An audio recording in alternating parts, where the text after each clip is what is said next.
चित्तौड़गढ़ के जेके Lakshmi cement factory में कार्यरत श्रमिक श्यामनाथ योगी का 13 जून को बॉयलर की सफाई के दौरान हुए हादसे के बाद सोमवार सुबह निधन हो गया। परिवार का आरोप है कि हादसे के समय फैक्ट्री प्रबंधक ने कोई विशेष सहायता नहीं दी।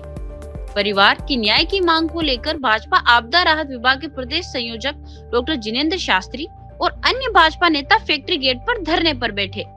6 घंटे की कड़ी वार्ता के बाद फैक्ट्री प्रबंधक ने मृतक के परिवार को 15 लाख रुपए मुआवजा, पत्नी को 11,000 रुपए मासिक पेंशन और बच्चों को 4,500 रुपए पेंशन देने पर सहमति दी।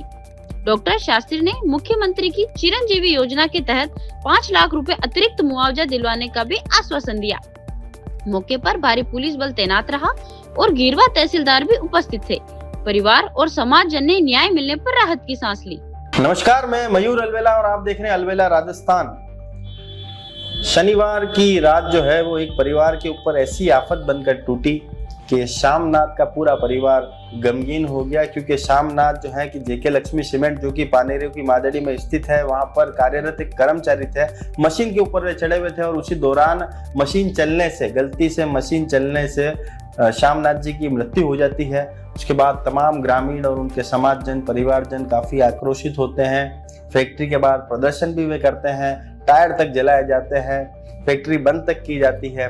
और ऐसे मौके पर एंट्री लेते हैं भाजपा आपदा राहत प्रकोष्ठ के अध्यक्ष, प्रदेश संयोजक जिनेंद्र जी शास्त्री।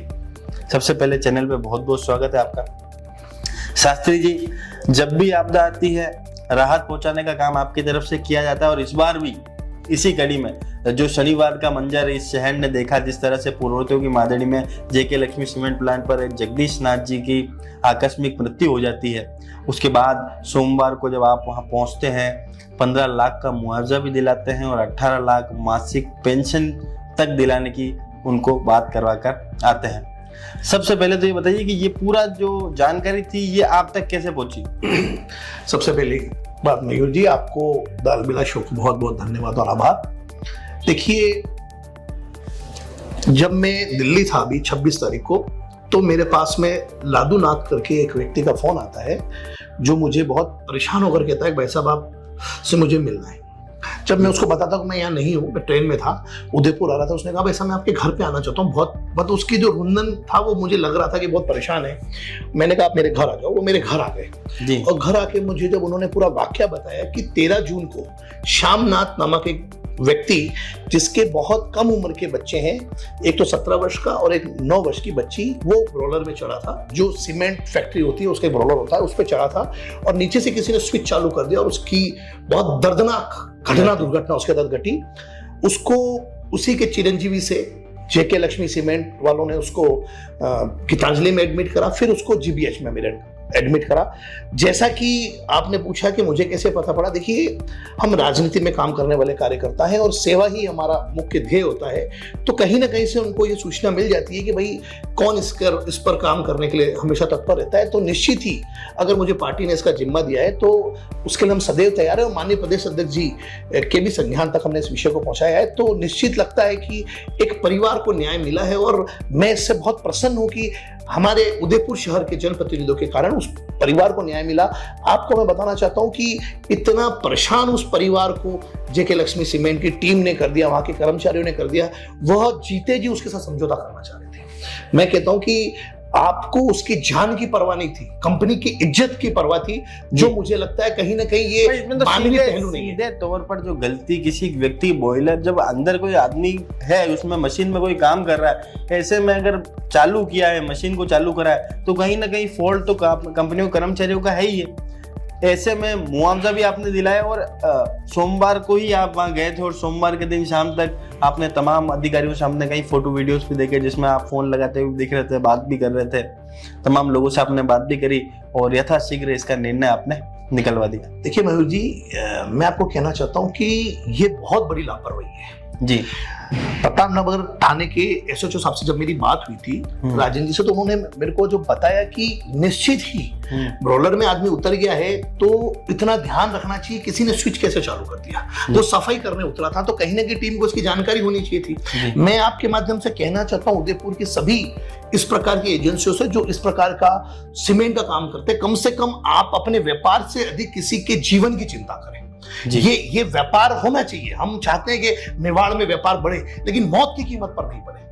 आपने किसी को चढ़ा दिया है, मतलब इतनी लापरवाही कैसे हो सकती है किसी कंपनी के द्वारा कि किसी को सफाई करने आप रोलर के अंदर उतार रहे हो और उसकी ब्लेड से उसको दर्दनाक, मैं वो शब्द नहीं बता सकता हूं, वो जो मैंने देखे फोटोज वो मैं बता नहीं सकता हूं, लेकिन निश्चित ही ये घोर लापरवाही है। और मैं तो कहता हूं मुआवजे के अलावा उन लोगों के खिलाफ तो मुकदमा भी होना चाहिए, क्योंकि इस प्रकार की लापरवाही को अगर आप मुआवजा देकर दिशी कर देंगे तो ये निश्चित ही उस व्यक्ति के साथ कहीं ना कहीं मुझे लगता भी न्याय पूरा नहीं हुआ है जी।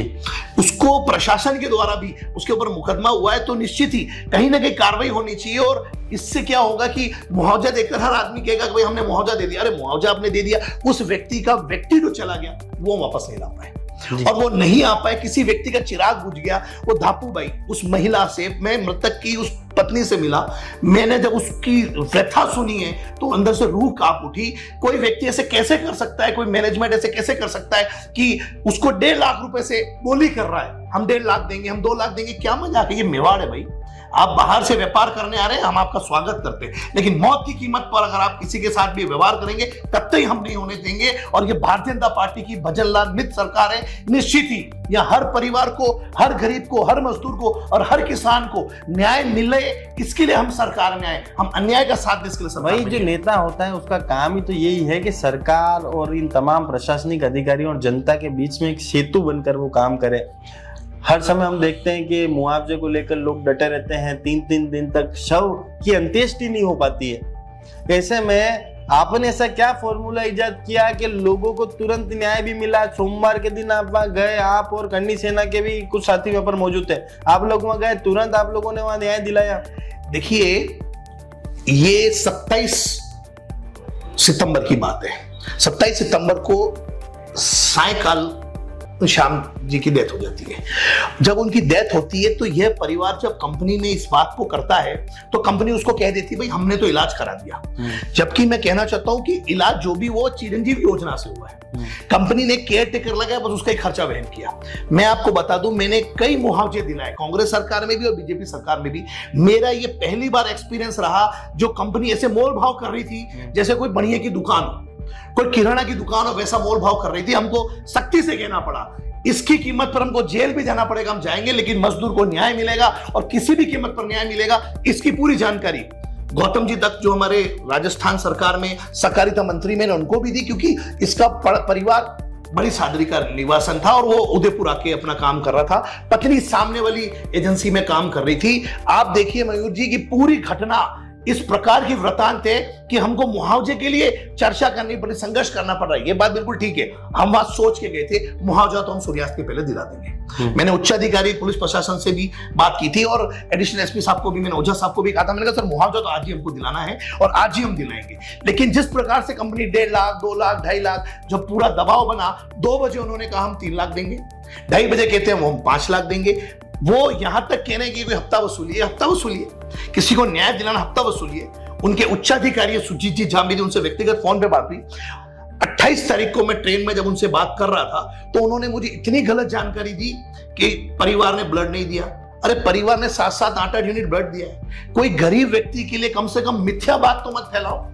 पहले ही तो उसके परिवार में संकट है और जब जब संकट आएगा भारतीय जनता पार्टी का प्रत्येक कार्यकर्ता खड़ा रहेगा। मेरे साथ में हमारे राणा प्रताप मंडल के हमारे अध्यक्ष कन्हैयालाल जी थे, पार्षद जी थे, पूरी टीम जिस प्रकार से मुस्तैदी से लग रही थी। हमारे उदयपुर शहर के विधायक ताराचंद जी, उदयपुर ग्रामीण के विधायक फूल सिंह जी, मैंने सबको संज्ञान में दिया। और निश्चित ही ये मुझे पता था कि उस परिवार को न्याय तो मिलेगा, क्योंकि न्याय जहां जहां करना है वह भारतीय जनता पार्टी का प्रत्येक कार्यकर्ता तैयार रहता है। जिनेंद्र जी एक बात बताएं कि ये मुआवजे का जो पूरा प्रोसेस था ये किस तरीके का होता है, और आज चैनल के माध्यम से आम जनता तक ये संदेश पहुंचा है कि मुआवजा राशि वाकई में कितनी है, मासिक पेंशन जो आपने चालू कराई वो कितनी, और आपने सरकार की तरफ से इनको क्या योजनाओं में लाभ दिलाया वो कितना, ताकि कंपनी किसी भी तरह की अब और चीटिंग नहीं कर सके। देखिए मयूर जी, कल 3 लाख रुपए नगद राशि उन्होंने पीड़ित परिवार की पत्नी को दे दिया, उसकी मृतका की पत्नी को दिया है नगद 12 लाख रुपए और देंगे, जिसमें मैंने कहा है उनके 2 बच्चे हैं, कन्या और खुशी के लिए 5 लाख रुपए की हम एफडी करेंगे। ऐसे मैंने उन परिवार को तैयार किया और तैयार भी है।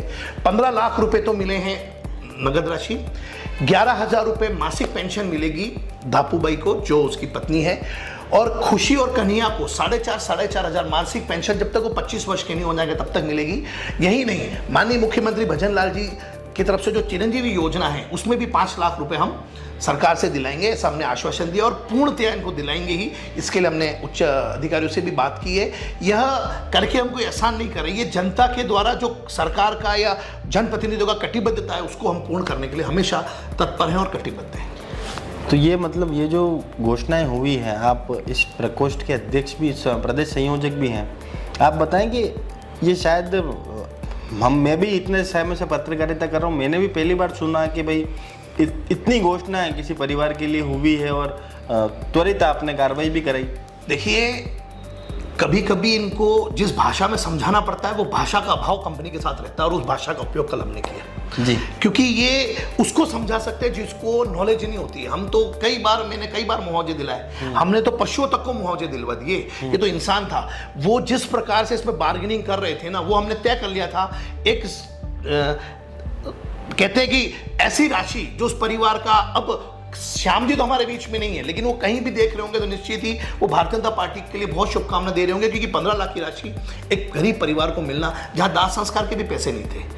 इसमें लादू नाथ जी का मैं बहुत धन्यवाद करता हूं, जो पूरी टीम के साथ मेरे घर आए और उन्होंने मुझे पूरी व्यथा बताई, जिससे मुझे समझ में आया। मैंने उस धरना स्थल पर जाने के पहले जब वो मेरे घर आए तो उनसे पूरी चीज समझी, मैंने प्रशासन को भी समझाई। ये हर विषय को गुमराह कर रहे थे, प्रशासन को भी, व्यक्तियों को भी। जब हमने कड़ाई से उस बात को रखी, मैं डिप्टी साहब छगन जी पुरोहित का, सीआई साहब प्रतापनगर जी का भी बहुत आभार व्यक्त करता हूं, जिन्होंने वास्तव में इस पूरे काम में पूरी मुस्तैदी से वो लगे, क्योंकि प्रशासन ये हमेशा चाहता है किसी को न्याय मिले और न्याय दिलाना ही भारतीय जनता पार्टी का काम है और उसके लिए। अच्छा, भारतीय जनता पार्टी के नेताजी के नारे भी लगे जिंदाबाद के, आपने लोगों को डांटा भी वहाँ पर, ऐसे भी वीडियो प्राप्त हुए। ये बात ठीक है कि उन लोगों ने बहुत खुश हो गए थे क्योंकि उनको न्याय मिला, तो उन्होंने जिंदाबाद के मेरे नारे लगाए। लेकिन मैंने उनको डांटा तो क्या, नाराजगी व्यक्त की। भाई नारे लगाने तो माननीय प्रधानमंत्री नरेंद्र जी मोदी के लगाए, माननीय मुख्यमंत्री भजन लाल जी के लगाए, गौतम जी दत्त के लगाए, स्थानीय विधायक ताराचंद जी और फूल सिंह जी के लगाए। हम उस नारे के योग्य नहीं, लेकिन हाँ, इनके नारे लगेंगे तो निश्चित ही जो काम करेगा वही शक्तिमान है। बिल्कुल, पार्टी का कमल जो है वही हमारे लिए शक्तिमान है और उसी का कमल आप देख सकते हैं। हाँ बिल्कुल, यही हमारे लिए सब कुछ है और यही हमारी जान है, यही हमारी आन बान और शान है।